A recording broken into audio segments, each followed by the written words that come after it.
இலங்கை தமிழரசுக் கட்சியின் பெருந்தலைவராகவும் அரசியல் குழு தலைவராகவும் மாவை சேனாதிராஜா செயற்படுவார் என கட்சியின் ஊடக பேச்சாளரும் பாராளுமன்ற உறுப்பினருமான ஞா ஸ்ரீநேசன் குறிப்பிட்டார். அடுத்த செயற்குழு கூட்டம் வரை பதில் தலைவராக CVK சிவஞானம் செயற்படுவார் எனவும் அவர் சுட்டிக்காட்டினார். இலங்கை தமிழரசுக் கட்சியின் மத்திய செயற்குழு கூட்டத்தின் பின்னர் ஊடகங்களுக்கு கருத்துரைத்த முன்னாள் பாராளுமன்ற உறுப்பினர் MA சுமந்திரன், இன்றைய கூட்டத்திலே திரு சேனாதிராஜாவுடைய பதவி விலகல் ஏற்றுக்கொள்ளப்பட்டிருக்கிறது. அதைத் தொடர்ந்து என்ன நடவடிக்கை எடுக்க வேண்டும் என்பது சம்பந்தமான வாத பிரதிவாதங்கள் ஏற்பட்டன.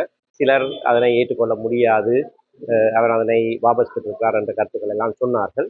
ஆனால் இறுதியிலே ஏகமனதாக கூட்டம் ஒரு முடிவுக்கு வந்திருக்கிறது. அதாவது திரு மாவை சேனாதிராஜா தொடர்ந்து கட்சியினுடைய அரசியல் குழுவின் தலைவராக இருப்பார். அவர் தலைமை பொறுப்பை 2014ஆம் ஆண்டு ஏற்றுக்கொண்ட போது அதுவரை காலமும் தலைவராக இருந்த திரு சம்பந்தன் அவர்கள் அரசியல் குழுவினுடைய தலைவராக நியமிக்கப்பட்டவர்.